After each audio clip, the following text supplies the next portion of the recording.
The person, be it gentleman or lady, who has not pleasure in a good novel must be intolerably stupid.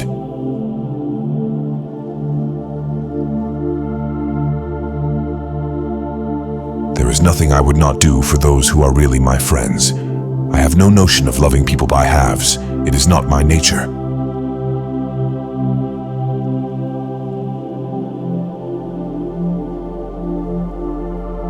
I declare, after all, there is no enjoyment like reading.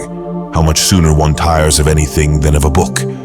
When I have a house of my own, I shall be miserable if I have not an excellent library.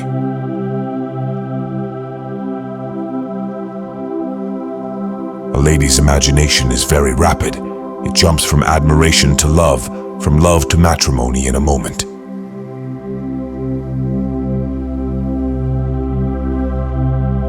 In vain have I struggled. It will not do. My feelings will not be repressed. You must allow me to tell you how ardently I admire and love you.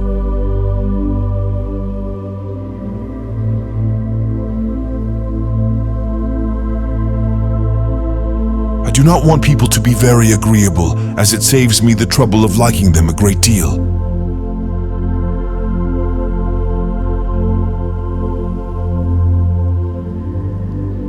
The more I know of the world, the more I am convinced that I shall never see a man whom I can really love. I require so much.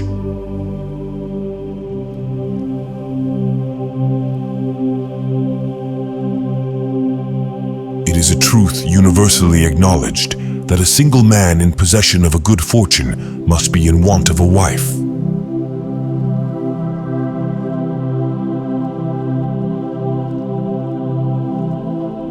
There are few people whom I really love, and still fewer of whom I think well. The more I see of the world, the more am I dissatisfied with it, and every day confirms my belief of the inconsistency of all human characters, and of the little dependence that can be placed on the appearance of merit or sense.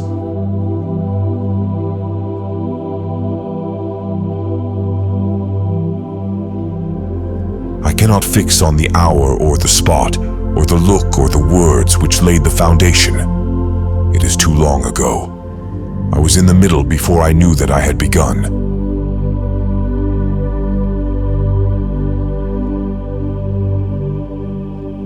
Angry people are not always wise.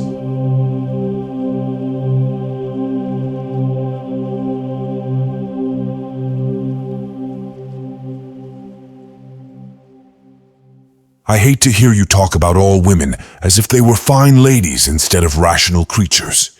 None of us want to be in calm waters all our lives.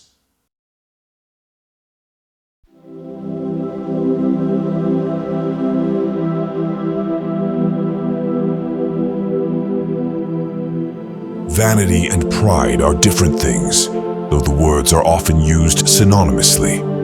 A person may be proud without being vain. Pride relates more to our opinion of ourselves, vanity to what we would have others think of us.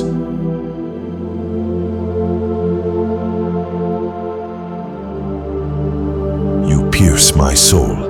I am half agony, half hope. I have loved none but you.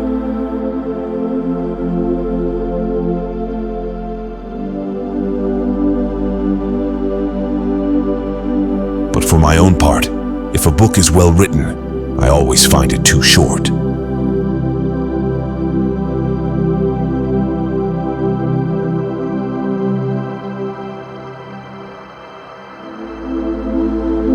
What are men to rocks and mountains?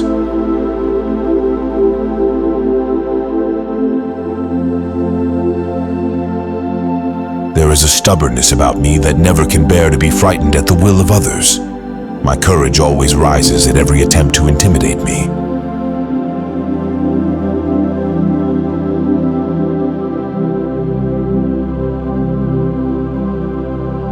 I could easily forgive his pride if he had not mortified mine.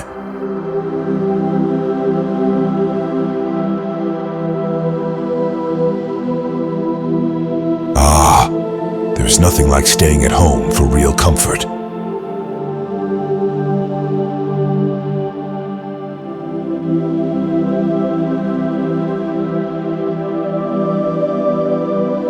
I must content with being happier than I deserve.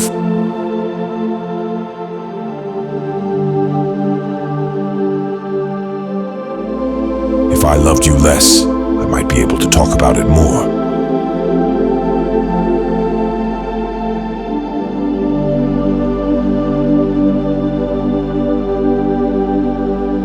The very first moment I beheld him, my heart was irrevocably gone.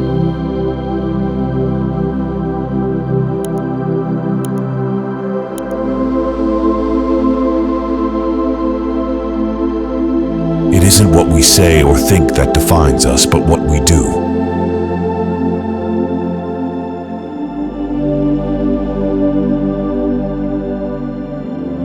Silly things do cease to be silly if they are done by sensible people in an impudent way.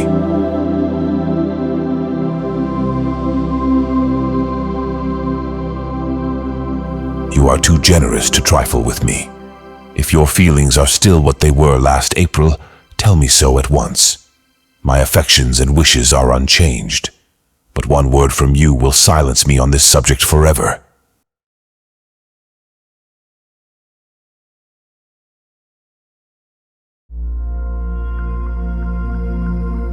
Laugh as much as you choose, but you will not laugh me out of my opinion.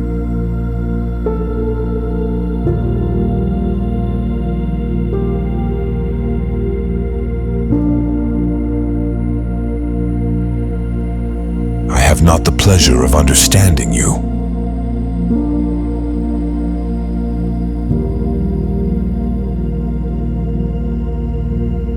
Friendship is certainly the finest balm for the pangs of disappointed love.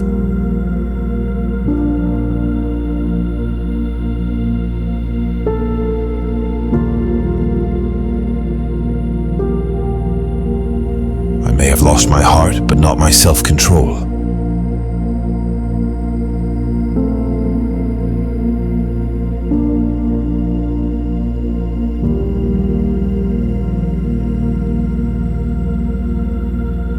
To be fond of dancing was a certain step towards falling in love.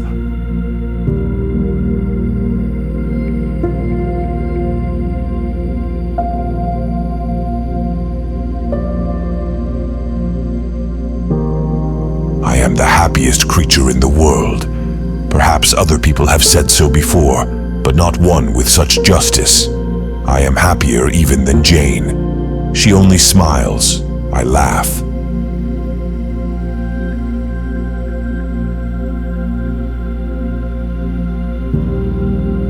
My idea of good company is the company of clever, well-informed people who have a great deal of conversation. That is what I call good company. You are mistaken, said he gently. That is not good company. That is the best.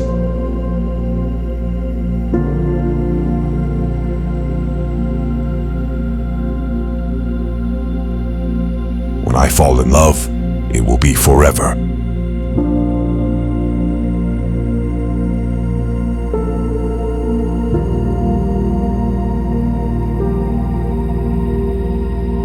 From the very beginning, from the first moment, I may almost say, of my acquaintance with you, your manners, impressing me with the fullest belief of your arrogance, your conceit, and your selfish disdain of the feelings of others, were such as to form the groundwork of disapprobation on which succeeding events have built so immovable a dislike. And I had not known you a month before.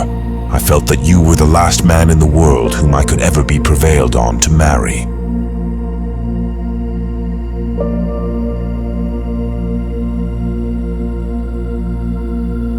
I cannot make speeches, Emma. If I loved you less, I might be able to talk about it more. But you know what I am. You hear nothing but truth from me. I have blamed you and lectured you, and you have borne it as no other woman in England would have borne it.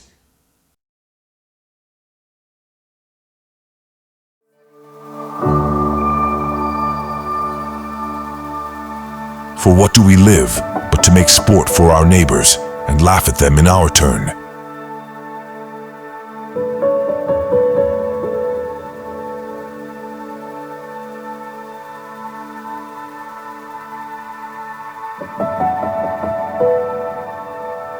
Give a girl an education and introduce her properly into the world, and 10 to 1, but she has the means of settling well without further expense to anybody.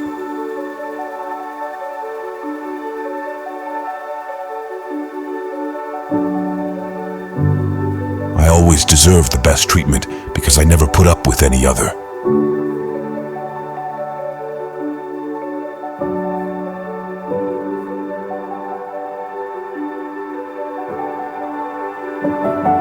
You must learn some of my philosophy.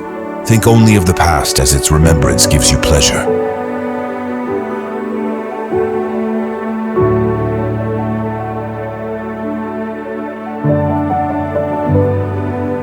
An unhappy alternative is before you, Elizabeth. From this day, you must be a stranger to one of your parents. Your mother will never see you again if you do not marry Mr. Collins, and I will never see you again if you do.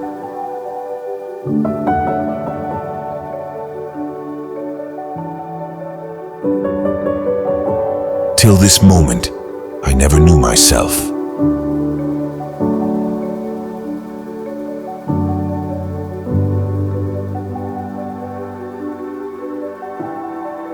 It is only a novel, or in short, only some work in which the greatest powers of the mind are displayed, in which the most thorough knowledge of human nature, the happiest delineation of its varieties, the liveliest effusions of wit and humor, are conveyed to the world in the best chosen language.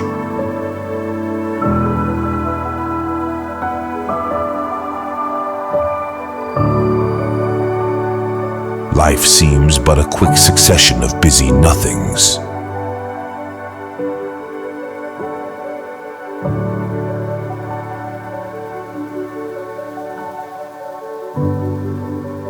I have faults enough, but they are not, I hope, of understanding. My temper I dare not vouch for. It is, I believe, too little yielding, certainly too little for the convenience of the world. I cannot forget the follies and vices of others so soon as I ought, nor their offenses against myself. My feelings are not puffed about with every attempt to move them. My temper would perhaps be called resentful. My good opinion once lost is lost forever.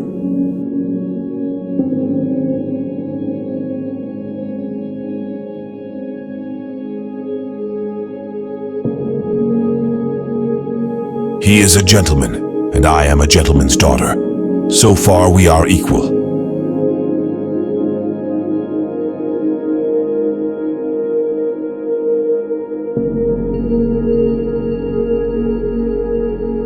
We all know him to be a proud, unpleasant sort of man, but this would be nothing if you really liked him.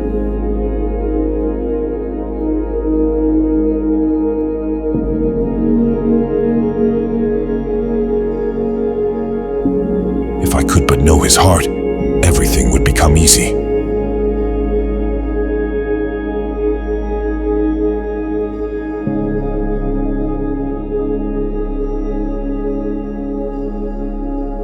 Her heart did whisper that he had done it for her.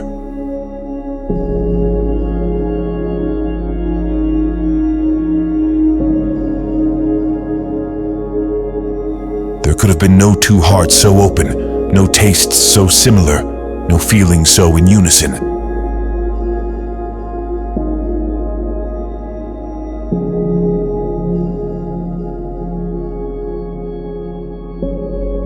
There is, I believe, in every disposition a tendency to some particular evil, a natural defect, which not even the best education can overcome. And your defect is a propensity to hate everybody. And yours, he replied with a smile, is willfully to misunderstand them.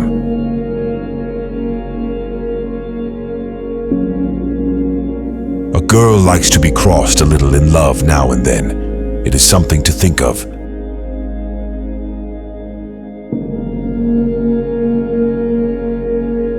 Seldom, very seldom, does complete truth belong to any human disclosure.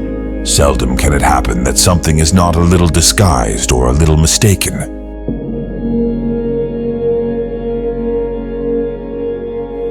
The distance is nothing when one has a motive.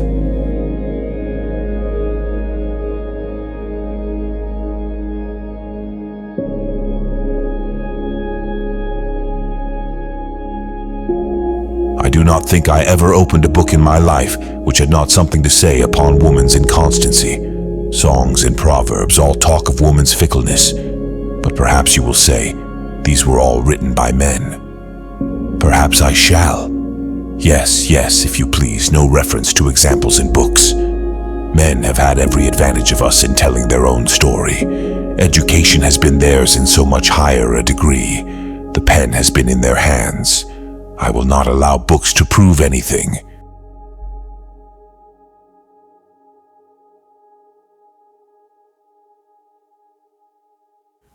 I wish, as well as everybody else, to be perfectly happy. But like everybody else, it must be in my own way.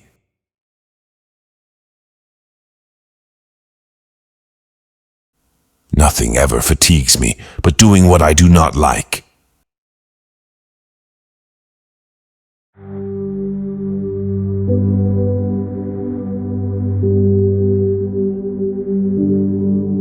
Know your own happiness. You want nothing but patience, or give it a more fascinating name, call it hope.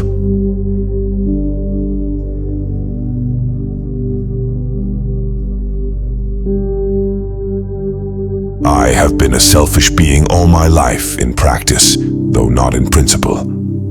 As a child, I was taught what was right, but I was not taught to correct my temper. I was given good principles, but left to follow them in pride and conceit. Unfortunately, an only son, for many years an only child, I was spoiled by my parents, who, though good themselves, my father particularly, all that was benevolent and amiable, allowed, encouraged, almost taught me to be selfish and overbearing, to care for none beyond my own family circle, to think meanly of all the rest of the world, to wish at least to think meanly of their sense and worth compared with my own. Such I was from 8 to 8 and 20, and such I might still have been but for you, dearest, loveliest Elizabeth. What do I not owe you? You taught me a lesson, hard indeed at first, but most advantageous. By you I was properly humbled.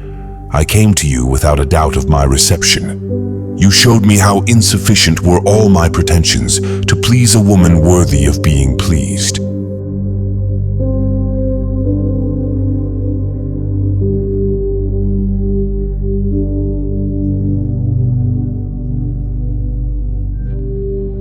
I declare, after all, there is no enjoyment like reading. How much sooner one tires of anything than of a book.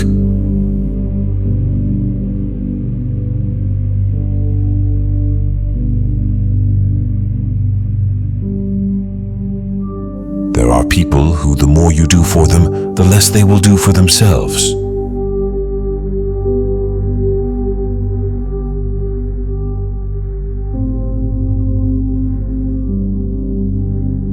It is not time or opportunity that is to determine intimacy. It is disposition alone. 7 years would be insufficient to make some people acquainted with each other, and 7 days are more than enough for others.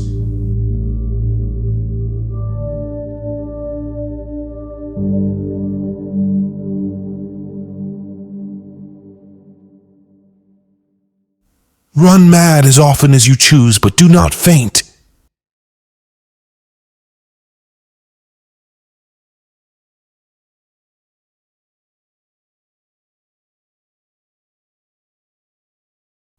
Oh, Lizzie, do anything rather than marry without affection.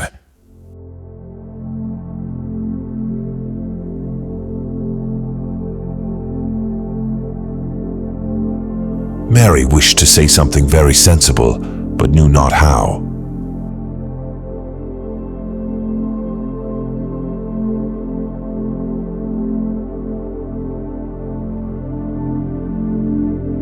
Nobody can tell what I suffer, but it is always so. Those who do not complain are never pitied.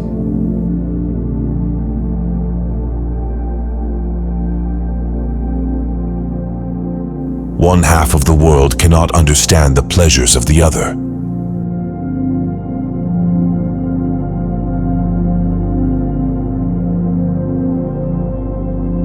A woman, especially if she have the misfortune of knowing anything, should conceal it as well as she can.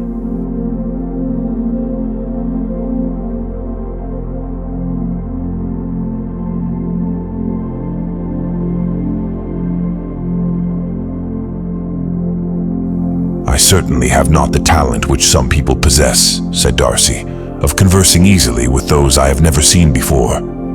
I cannot catch their tone of conversation or appear interested in their concerns, as I often see done."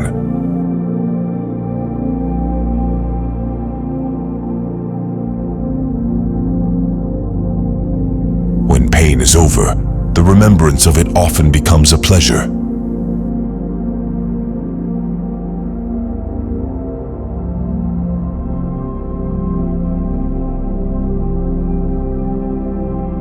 Which of all my important nothings shall I tell you first?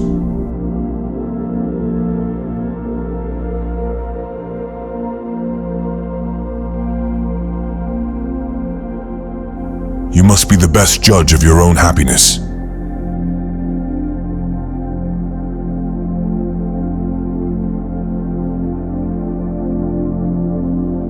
She is tolerable, but not handsome enough to tempt me, and I am in no humor at present to give consequence to young ladies who are slighted by other men.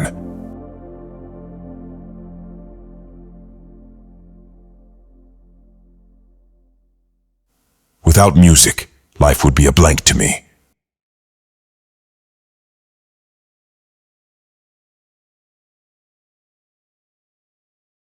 She was sensible and clever, but eager in everything. Her sorrows, her joys, could have no moderation.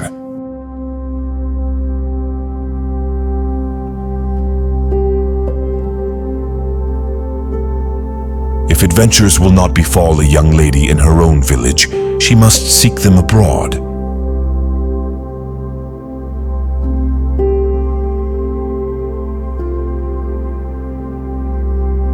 It's been many years since I had such an exemplary vegetable.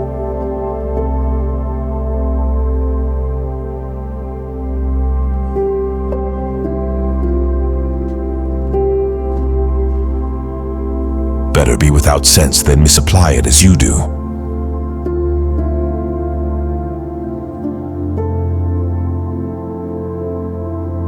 I come here with no expectations, only to profess, now that I am at liberty to do so, that my heart is and always will be yours.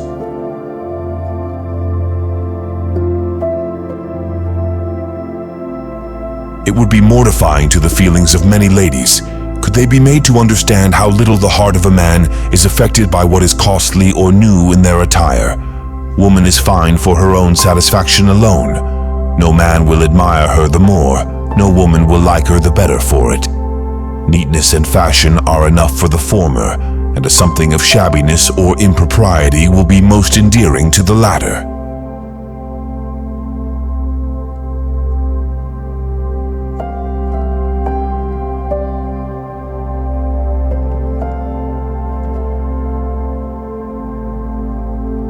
If a book is well written, I always find it too short.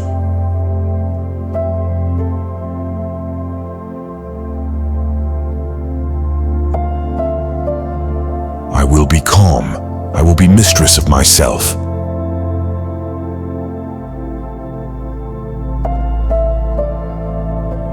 Stupid men are the only ones worth knowing after all.